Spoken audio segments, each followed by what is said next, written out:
So what's going on everyone, my name is MrDalekJD and I'm very excited to bring you a Easter egg guide on a brand new solved melee weapon in Dead of the Night, which is the Steak Knife. This is a super powerful knife that can one knife kill vampires and zombies up to around round 30, and I'll be teaching you exactly how to get it within this guide, so if you do find this useful, a like rating would be appreciated. Since the main Easter egg being solved and the Savage Impaler being discovered, this is the only other weapon yet to be found until now. And just before we dive into it, I want to give a huge thank you to both Damon that game and his team for solving the first step to this, and Rich Plays for getting the rest. Without that combination, I don't think we'd have this Easter egg solved, so big thank you to both of them. You can find links down below in their channels, but especially for Rich Plays, as this is insane. I'd love to know your thoughts in the comments on this weapon, but jumping into it, the only prerequisite we need in the game is to have the Pack-a-Punch unlocked by completing the 3 rock quests. If you don't know how to open Pack-a-Punch, I've got it linked down below or on the screen. Once you've gotten Pack-a-Punch open, you want to make your way to the left side of the forest, and we're going to be looking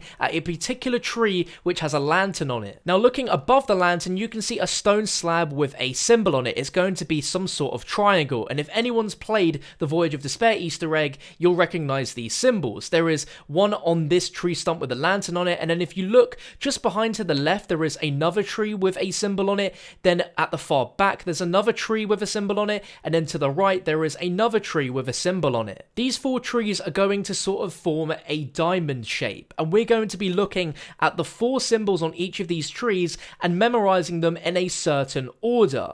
If we label the front tree being the lantern, we're starting off with memorizing the symbol on the left tree, then the symbol on the far back tree, then the symbol on the front tree with the lantern on it, and then finally the symbol on the tree to the right. Now, we're memorizing these in this order because if we go over to the greenhouse area, there is going to be 4 stone circular slabs which all have the same symbols on them.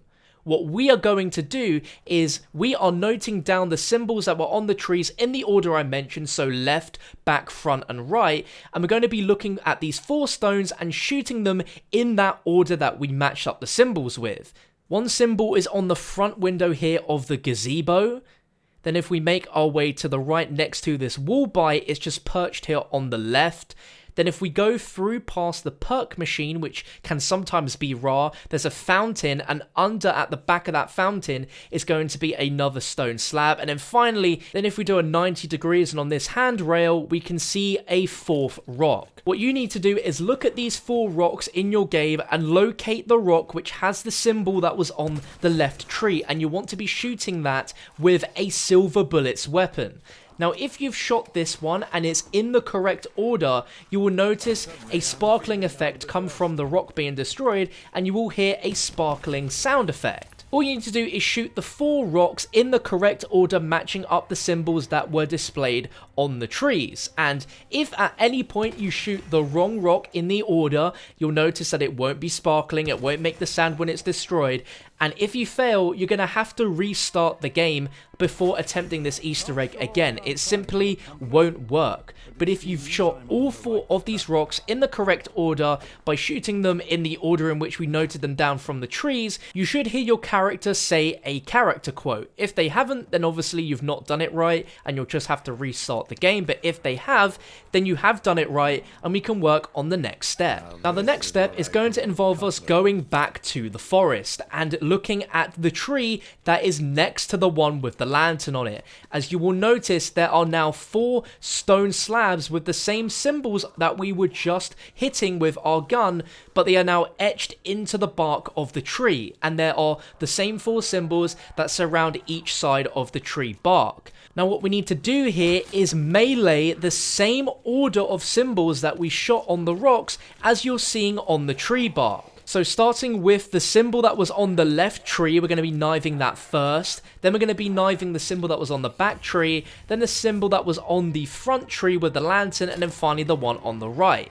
Now, from what I know, you need to use a Bowie knife in order to achieve this next step. I'm not too sure if you need it 100%, and if that does change, I will update you in the description and in the comments. Each time you knife the correct symbol, you'll notice a scratch go through the symbol. Once all 4 symbols have been scratched by you meleeing them with the knife, you then need to simply get out your shield and shield bash the tree on each symbol, and it will cause a branch to drop from the top of the tree. Now, when using your shield on the symbols on the tree, you don't have to melee them in any particular order now. You can just go around the tree hitting them in any order you like. But once you have hit all 4 symbols with your shield melee, the branch shall fall from the tree and it will look something like this. You simply want to interact with it by holding your interaction button and your character will pick it up. You won't see this tree in your inventory, but we do have it picked up. And what you need to do now is make your way over to the mausoleum, and you want to place this tree branch on this altar table, which is right in front of the perk area. You'll notice it will be laid down on this altar table, and what we need to do here is get around 10 to 15 vampire souls, which are going to be sucked into the tree itself. You can get these kills in any way, it doesn't matter what weapon you're using, but you will notice that when you kill vampires, their souls will be sucked into the branches of this tree. And once you've gotten about 10 to 15 kills and you notice no more souls are coming out from vampires, you will see the tree branch will be lit on fire towards the end. You simply want to hold your interaction button to pick up that tree branch, then you can make your way over to the crafting table here in the cemetery path, and you'll have the option to craft the steak knife. Once you've held your interaction button for long enough and it's crafted, it will automatically be added into your invent, and your character will pull it out to look at it before putting it away like they would with any other knife animation. And that is it, you have the steak knife. Now, as I'm making this video, the current mysteries of Dead of the Night are 2 trophies which involve using every craftable table, as well as staking a Nosferatu in the dining room. And I can confirm that by killing a vampire in the dining room with your melee with this particular knife, it does get you the trophy. And by using the other crafting tables, which involve you building the Chaos Theory and then Alistair's Annihilator, as well as making the shield and silver bullets, you will have used every crafting table and you will also get that trophy. And it is as simple as that. I was only in the mid-10s when I was using this weapon, but from what I can gather, this is going to be very useful even up into the late 20s and potentially the early 30s. Feel free to share how high around you've gotten to on this map where this melee was a 1-knife kill.